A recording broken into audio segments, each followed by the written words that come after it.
ये विधायक कल्पना सोरेन जब उसका पति जेल में था तो मैंने प्रत्येक स्टेज में या कई जगह जा कर के क्या करती थी, रोती थी।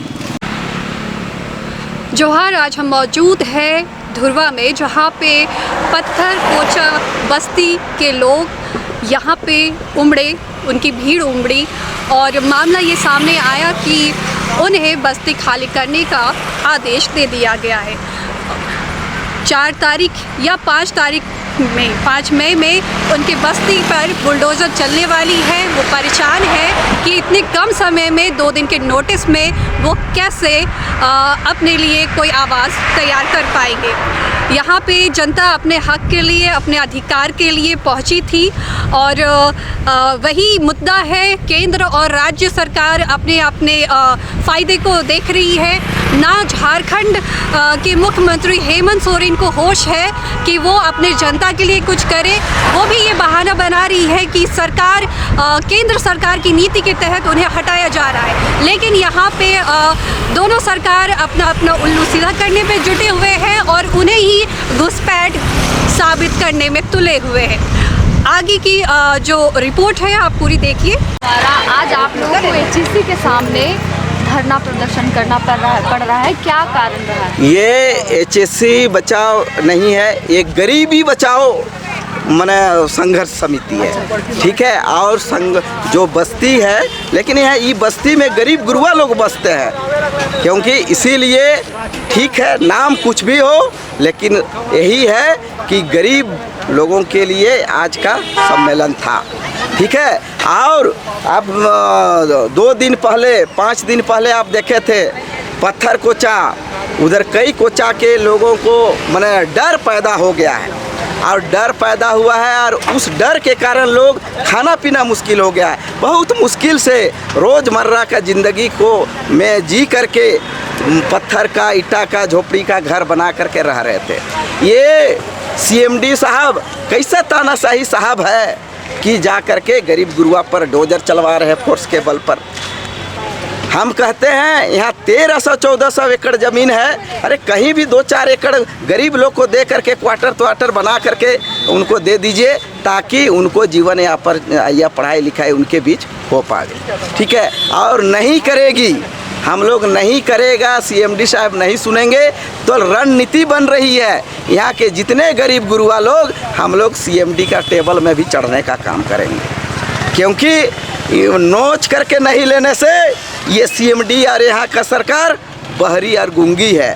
गरीब गुरुआ का कोई नहीं पूछता है। जब वोट आता है तो गरीब के पास भाषण देने जाता है, कोई अफसर के पास जाता है? नहीं जाता है। गरीब गुरुआ का 4 ठो भी गांव टोला रहता है तो वहाँ पहुँच जाता है। इसीलिए माननीय सीएमडी साहब से और प्रबंधक जी से कहते हैं कि आप गरीब गुरुआ को उजाड़ने का काम नहीं कीजिए। आज हम लोग सांकेतिक आंदोलन कर दिए हैं, अब तीव्र आंदोलन कर देंगे, यही हम आपको कह के जा रहे हैं। मैं राजेश लिंडा, धन्यवाद। तो बीते कुछ समय से सरकार की ओर से लगातार इस तरह के एक्शन लिए जा रहे हैं, लोगों को इस रूट से हटाने का लगातार प्रयास किया जा रहा है। क्या वजह हो सकती है? क्या नया प्रोजेक्ट आने वाला है जिसकी योजना के तहत आप लोगों को हटाया जा रहा है? गरीब लोगों को देखना बर्दाश्त नहीं किया जा रहा है, क्या वजह? यही तो दुख की और दुर्भाग्यपूर्ण है, क्योंकि जहाँ वीआईपी जाएगा, जहाँ सीएमडी जाएंगे, जहाँ सीएम जाएंगे, जहाँ चीफ जज जाएंगे, वहाँ का रास्ता खाली हो जाना चाहिए। तो बसा दीजिए ना गरीब गुरुआ को, और नहीं तो कहीं पर उनको बसा दीजिए ताकि गंदा नहीं दिखे, और नहीं तो फ्लैट खरीद के दे दीजिए, और वो नहीं होता है तो उनको गोली से शूट कर दीजिए, नहीं तो जहर खिला के मार दीजिए। ये जो डिजिटल अभी झारखंड को किया जा रहा है, कि ये आँख में धूल झोंकने जैसा है, क्योंकि आप लोग को वहाँ से हटा करके ये दिखाना चाह रहे हैं कि झारखंड से गरीबी हट गई है। बिल्कुल, ये बहुत दिक्कत है, क्योंकि स्मार्ट सिटी बन जा रहा है, डिजिटल दुनिया हो जा रहा है, लेकिन गरीबी कम नहीं है। आज भी लोग खाने के लिए दर घपट रहे हैं। एचएससी एरिया में ही देख लीजिए ना कि शिक्षा का स्तर बहुत कमी है, खाने के लिए लोग मजबूर हैं, लोग वेश्यावृत्ति में भी आ रहे हैं, चोर डकैती भी कर रहे हैं। दिखावे के लिए सरकार या यहाँ के केंद्र सरकार हो चाहे राज्य सरकार हो, बहुत विकसित देश है, विकसित राज्य है। लेकिन अगर रांची से 10 किलोमीटर 15 किलोमीटर के बाद आप जाइए, आज भी वीरान जगह है। वही देहात से गरीब गुरुआ लोग रांची आते हैं काम करने के लिए, अपना बच्चों को शिक्षा दीक्षा करते हैं। तो ये कहना गलत है कि हमारा राज्य बहुत विकसित हो गया है, हमारा देश विकसित हो गया है। मोदी जी, माननीय प्रधानमंत्री मोदी जी हो, चाहे माननीय हमारा सीएम साहब आपका हेमंत सोरेन हो, ये कहना मुश्किल। अभी मैं बता देना हूँ, मात्र 20% यहाँ का लोग संपन्न है, बाकी बात वही है। एक तो मध्यम वर्ग में आ रहे हैं और नहीं तो निम्न वर्ग में आ रहे हैं। इसलिए मैंने सरकार को ये देखना चाहिए। और ये तो HSC का या मैंने ज़मीन है, कहीं भी कोना में जा करके इनको बसाने का काम करना चाहिए। मीडिया में भी जो हेमंत सोरेन की सरकार है वो धूल झोंकने का ही अभी फ़िलहाल काम कर रही है। जिस तरह से इस तरह का जो एक्शन आप लोग के ऊपर लिया जा रहा है, वो अपने लोगों के बारे में नहीं सोच रहे हैं, आपके बारे में नहीं सोच रहे हैं। तो आप क्या उम्मीद रखते हैं ऐसी सरकार से? देखिए, अबुआ हम लोग सरकार का बात करते हैं, और मैं बता देना चाहता हूँ कि मैं खुल के बोलने वाला इंसान हूँ। जब माननीय विधायक कल्पना सोरेन, जब उसका पति जेल में था, तो मैंने प्रत्येक स्टेज में या कई जगह जा कर के क्या करती थी, रोती थी। और राज के लिए यार, गरीब गुरुआ के लिए नहीं रोई।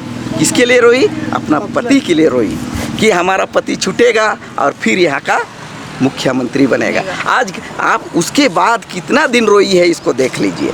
तो माननीय आपका सीएम साहब और माननीय कल्पना भाभी, आप राज के लिए रोइए, गरीब गुरुआ के रोइए, तभी आपका राजपाट बचेगा, नहीं तो वंशावत नहीं चलेगा।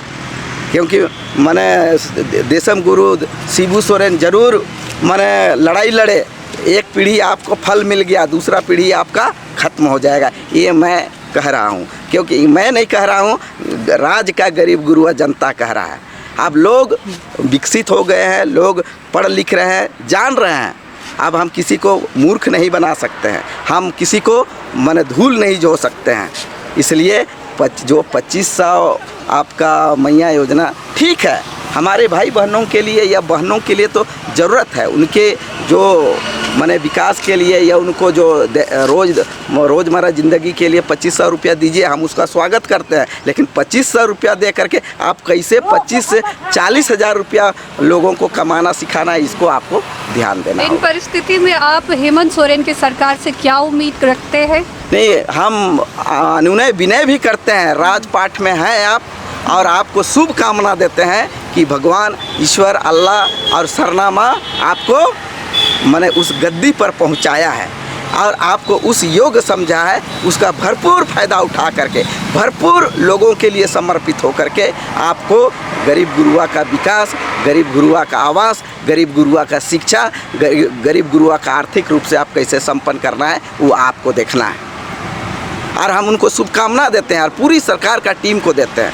दूसरा चीज़, मैंने बीजेपी को भी कोसते हैं, कोसते भी है, शुभकामना भी देते हैं। इस बस्ती को लेके आप क्या कहना चाहते हैं सरकार इस बस्ती को हम लेकर के सरकार, क्योंकि सरकार ढुलमुल नीति अपनाती है, आपको केंद्र सरकार हो चाहे राज्य सरकार हो, लेकिन ये मैटर है केंद्र सरकार का है। माननीय मैंने तो लोग तो झारखंड के हैं ना, इसमें आपकी सरकार क्या कर रही है? आपकी सरकार क्यों चुप है? क्योंकि प्रॉपर्टी, आपकी सरकार को तो सबसे पहले दर्द होना चाहिए। बिल्कुल, ये दर्द, वो क्यों चुप है? ये दर्द आप चटपटा रहे हैं, वो सरकार आपकी क्यों चुप है? यही आपने उन्हें भी तो चुना है ना। बिल्कुल बिल्कुल, आपकी रक्षा वो क्यों नहीं कर रही है? अभी उसी को दर्द को जताने के लिए, उनको संदेश पहुंचाने के लिए आपके मीडिया के माध्यम से हम लोग यहाँ आज घेराव किए थे कि आप सरकार हैं, यहाँ हम जनता आपके हैं। पहले राज्य सरकार के जनता है, उसके बाद माननीय प्रधानमंत्री मोदी जी के हैं।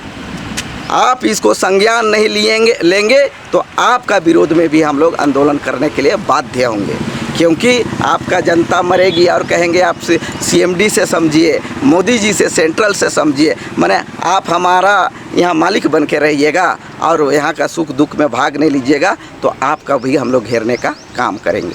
जी, आपका बहुत बहुत शुक्रिया। आप देख रहे हैं बागी रिफ्लेक्शन, कैमरा पर्सन प्रियंका के साथ रिपोर्टर एहतिशाम प्रवीण। धन्यवाद।